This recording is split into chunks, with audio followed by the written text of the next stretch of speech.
حضرت مفتی یاسر ندیم الوجدی سے ایک سناتنی بھائی کا سوال یہ ہے کہ ہمیں دو کوشچن بہت زیادہ پریشان کر رکھا ہے. دو سوالات وہ پریشان کر رکھے ہیں ان کو.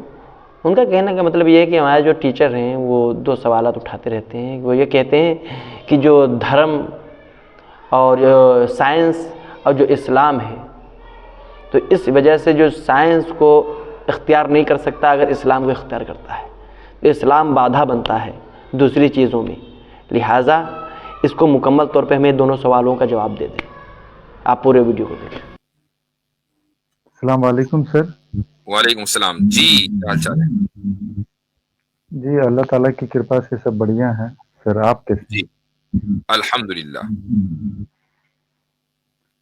جی سر، میرے دو پرشن ہیں اور بہت زیادہ پریشان بھی کرتے ہیں مجھے. دراصل جب میں کلاس جاتا ہوں کوچنگ پڑھنے کے لیے، تو میرے ٹیچر نے اکثریت جو ہے یہ آرگیومنٹ دیتے ہیں کہ ریلیجن جو ہے مورالٹی میں باندھے رکھتی ہے، اور جس وجہ سے کیا ہے کہ ہم سائنٹیفکلی جو ہے ایڈوانس نہیں ہو پا رہے تھے. تو وہ کہیں کہ ارلی اسلام کے سمے میں ضرور ہوا تھا، لیکن بعد میں پھر جیسے جیسے سائنٹیفک ایڈوانسمنٹ رک گیا تھا. پھر اس سے کرسچینٹی میں بھی ایسا ہوا، ہندوازم میں بھی ارلی ٹائم پہ ہوا تھا. تو ان کا کہنا ہے، وہ بار بار یہ آرگومنٹ دیتے ہیں اور ساتھ میں یہ بھی کہتے ہیں کہ کوئی گاڈ نہیں ہے. اس کو پروف کرنے کے لیے وہ یہ آرگومنٹ تھوڑا سا سمجھائیے کہ ریلیجن کیا کرتا ہے، مورالٹی دیتی ہے لیکن سائنٹیفک ایڈوانسمنٹ نہیں دیتی. ہاں، مورالٹی کی وجہ سے جو ہے، کیونکہ مورالٹی کے بندھن میں بندھے ہونے کے کارن سائنس میں لوگ آگے نہیں بڑھ پاتے ہیں. ان کی جو دماغ ہے وہ بس دقیانوسی ہو جاتی ہے، ایک فکس جگہ تک بیٹھ جاتی ہے. ایسا ان تو کا یعنی ان آرگومنٹ کا کہنا یہ ہے کہ مورالٹی جو ہے وہ دقیانوسی چیز ہے، مورل نہیں ہونا چاہیے بندے کو. ہاں، مطلب شادی وغیرہ کا کانسیپٹ بھی غلط ہے، مطلب لیو ان ریلیشن شپ صحیح ہے، یہ ہے وہ ہے. اور پھر ایتھیسٹک کا جو لاجک لیونگ ہوتا ہے، ریلیشن میں کون سی سائنس ہے بھائی؟ ذرا سائنس بتائیں، اس کے پیچھے کون سا فارمولا ہے؟ Theory of relativity. ہاں نہیں، انہوں نے اس پر میں نے جب کہا کہ تھیوری آف ارریلیٹیوٹی ہے. تو ہاں، میں نے اس پہ جب کہا تو انہوں نے کہا کہ جب دیکھیے لڑکیاں باہر آئیں اور یہ سب جب سماج کے نیم ٹوٹ رہے ہیں، تو آپ دیکھیے سائنس کتنا ایڈوانس ہو رہا ہے، لوگ آگے بڑھ رہے ہیں. اور ریلیجیس تو اتنا سمے سے رول کیا، کہاں ایڈوانس ہو پائے. تو انہوں نے یہ دلیل دی، اور انہوں نے یہ بھی کہا، اور یہ حالانکہ یہ ایشور نہیں ہے، اس پہ انہوں نے لاجک دیا کہ پورے یونیورس میں ہر چیز انسرٹین ہے. نہیں دیکھیں، ایک منٹ، یہ دو الگ سوال ہے. ابھی ایک ہی پر بات کرتے ہیں. انہوں نے کہا کہ بھائی ریلیجن نے اتنے دنوں تک رول کیا تو کوئی سائنٹیفک ترقی نہیں تھی، اب سائنٹیفک ایڈوانسمنٹ ہوا ہے. مجھے ایک بات بتائیے کہ کون سا ایسا ریلیجن ہے کہ جس نے سائنٹیفک ایڈوانسمنٹ کو یہ کہا ہو کہ یہ غلط ہے، خصوصاً اسلام کے تعلق سے؟ ہم تو اسلام کو ریپرزینٹ کر رہے ہیں یہاں پر. یہ کہا ہو کہ نہیں یہ جو سائنٹیفک ایڈوانسمنٹ ہے، گاڑیاں بنانا ہے، کمپیوٹر بنانا، جہاز بنانا، یہ سارے کے سارے حرام ہے، اسلام میں کہا ہے؟ نہیں، یہ مطلب ان کا کہنا ہے کہ ایوالو جو پچھلے لاسٹ 300 ایئر میں ہوا ہے، تو وہ پہلے نہیں ہو پایا تھا اتنا زیادہ، یہ وہ کہہ رہے تھے. تو اسے کیا ہے کہ مطلب تھوڑا ایتھیسٹ کی طرف، ایتھیزم کی طرف جو ہے مائنڈ زیادہ ہو جاتا ہے.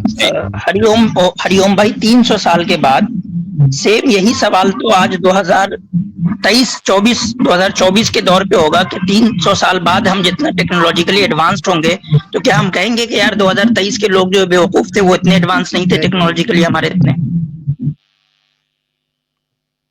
جی ہری اوم بھائی، یہ سوال ان سے بنے گا کہ آج جو یہ کہہ رہا ہے کہ 300 سال پہلے لوگ اتنے ٹیکنالوجیکلی ایڈوانس نہیں تھے، اس لیے وہ لوگ دقیانوسی لوگ تھے، وہ گھٹیا لوگ تھے، تو یہی بات 300 سال کے بعد کے لوگ کہیں گے آپ کے بارے میں جو یہ بات کر رہے ہیں، تو کیا یہ بات درست ہوگی؟ کیونکہ آف کورس جو 300 سال کے بعد ہوں گے وہ زیادہ ٹیکنالوجیکلی ایڈوانسڈ ہوں گے نا. جی بالکل.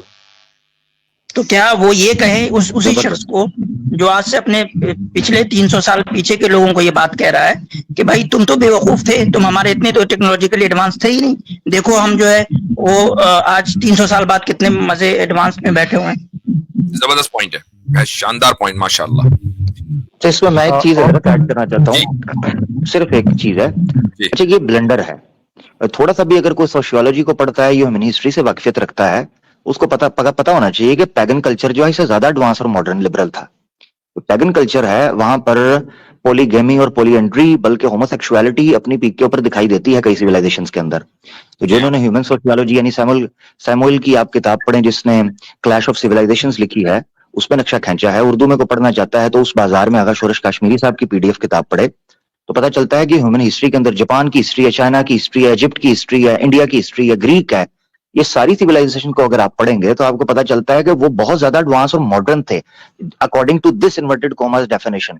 भाई आप देखें कि खुद हदीस में जो जाहिली मुआशरे की तस्वीर कशी की गई है उसमें यह है कि औरतें पॉलीएंड्री करती थी, कि एक खातून थी कि जिनके 10 शौहर थे, उनमें से एक अबू सुफियान भी थे जाहिली दौर में, कि जिनसे बेटा पैदा हुआ और उसका नाम था जियाद।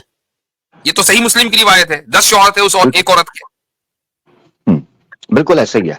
अच्छा, ये ब्लंडर जो है ना, इसको तारिक जान साहब ने किताब लिखी है सेकुलरिज्म मबाहिस व मगालते, उसके अंदर इस चीज को उन्होंने एक्सप्लेन किया है कि क्या मॉडर्निटी एडवांसमेंट को या टेक्नोलॉजी को लेकर आती है। तो थर्ड वर्ल्ड कंट्रीज आपको कई ऐसे नजर आएंगे जहां से पूरी लेबर जो है वो शिफ्ट होती है, इंपोर्ट की जाती है, जैसे फिलीपींस है, वियतनाम है, थाईलैंड के कुछ इलाके हैं, या साउथ मलेशिया के, वेस्ट मलेशिया के कुछ इलाके हैं। वहां बताया हुआ है कि लोग जो है वो कपड़ों के एतबार से बड़े एडवांस हैं। इसी तरह अफ्रीका में चले जाएं आप, जो आपका ईस्ट अफ्रीका है, युगांडा है, गाना है, नाइजीरिया है, कीनिया है, इन इलाकों में चले जाएं तो वहां औरतें बाहर निकली हुई हैं। कहाँ एडवांसमेंट, कहाँ इन्वेंशंस, कहाँ टेक्नोलॉजी? ये ब्लंडर है, ये धोखा दिया गया है। फॉल ऑफ नेशंस ने उसके अंदर एक्सप्लेन किया। सबसे ज्यादा सेक्युलरिज्म और लिबरलिज्म बॉत्सवाना में है। अब बताइए कहाँ तरक्की है? बिल्कुल। नहीं, असल में मुफ्ती साहब की जो बात करते हैं ना हमारे कैसर भाई, सॉरी अमर भाई, जो बात करते हैं हमारे कैसर भाई की हम लोगों का जो पाला है ना, ये असली में जाहिलों से पड़ा है।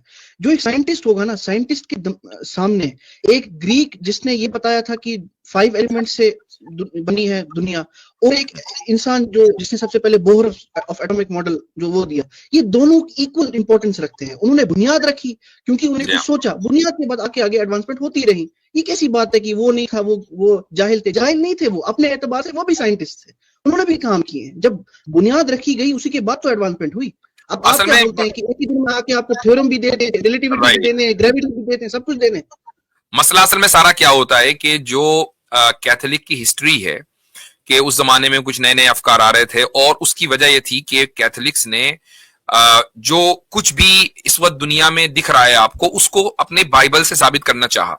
तो जब साइंस ने उसको गलत साबित किया, गलत करार दिया, तो ये लोग बौखला गए और कुछ साइंटिस्ट को इन्होंने सजा वजा भी दे दी, कुछ को दी, सबको नहीं दी। अब वो लिबरलों ने इतना ज्यादा उसको मशहूर किया और कहा कि रिलीजन जो है वो साइंस के खिलाफ होता है। हालांकि ये एक पोप कल्चर था, पॉप कल्चर नहीं, पोप कल्चर था कि जो साइंस के खिलाफ था। लेकिन उसके आप ये रिजल्ट निकालना कि सारे मजाहिब साइंस के खिलाफ होते हैं या साइंटिफिक एडवांसमेंट के खिलाफ होते हैं, ये गलत है। हम साइंटिज्म के खिलाफ हैं, साइंस के खिलाफ नहीं है। मुफ्ती साहब, इसमें इन लोगों ने ना, जो सेकुलर एथिस्ट सेकुलर लोग हैं, उन्होंने ये प्रोपेगेंडा भी किया है क्रिश्चियनिटी के खिलाफ। क्रिश्चियनिटी ने जो कुछ भी उनके खिलाफ किया है वो साइंसी बुनियादों पे किया है।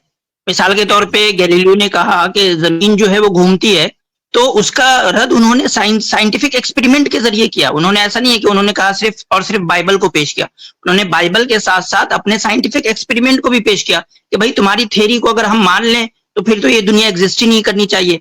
फिर उन्होंने कई सारे एक्सपेरिमेंट करके भी उनको दिखाए, और ये बात उस वक्त तक फिर काबिल कबूल नहीं हुई जब तक कि न्यूटन ने आके ग्रेविटी का थ्योरी नहीं दिया, तब तक वो जो गैलीलियो के ऊपर जो इश्कालात थे वो हल नहीं हुए। तो ये इन लोगों ने भी प्रोपेगेंडा किया कि बस क्रिश्चियनिटी को एज अ रिलीजन वर्सेस मजहब दिखाना, बल्कि वो साइंस वर्सेस साइंस ही था। मतलब कि उस वक्त के जो एस्टैब्लिश्ड, जैसे कि मिसाल के तौर पे आज अगर कोई बंदा किसी एस्टैब्लिश्ड साइंटिफिक फैक्ट के खिलाफ बात करे, जिसको ये लोग एक एस्टैब्लिश्ड साइंटिफिक फैक्ट मानते हैं, हालांकि ये कितने ज्यादा अपने आप को कहते हैं कि हम टॉलरेंट हो गए नॉलेज में को लेकर के और अलग अलग इनके आरा को लेके, उसके बावजूद अगर कोई मिसाल के तौर पे कोई बंदा आता है और किसी ऐसे यानी ग्रेविटी के खिलाफ कोई बात करने लगे, साइंटिफिक उसूल में ही करने लगे, तो उसका धराधर ये लोग रद्द करेंगे। गर्चे उसका प्रोसिक्यूशन तो नहीं करेंगे लेकिन रद्द करेंगे। तो उस वक्त उन्होंने ऐसा ही किया, वो उनको यानी कि उन्होंने साइंटिफिकली उसका रद्द भी किया, उसमें एक रिलीजियस एंगल भी था जिसकी वजह से उनका प्रोसिक्यूशन भी हुआ। तो इसको सिर्फ और सिर्फ रिलीजन पर सही। उसकी सबसे बड़ी मिसाल फ्लैट अर्थर्स है ना, तो फ्लैट अर्थर्स का किस तरह मजाक उड़ाया जाता है। जी बिल्कुल बिल्कुल जी, वो कौन से रिलीजियस लोग हैं? जी जी जी, अच्छा भाई ठीक है, तो आगे बढ़ते हैं। मेरा दूसरा पॉइंट हरिओम एक एक सवाल है हरिओम साहब, अब मैं फिर आपको अगली मर्तबा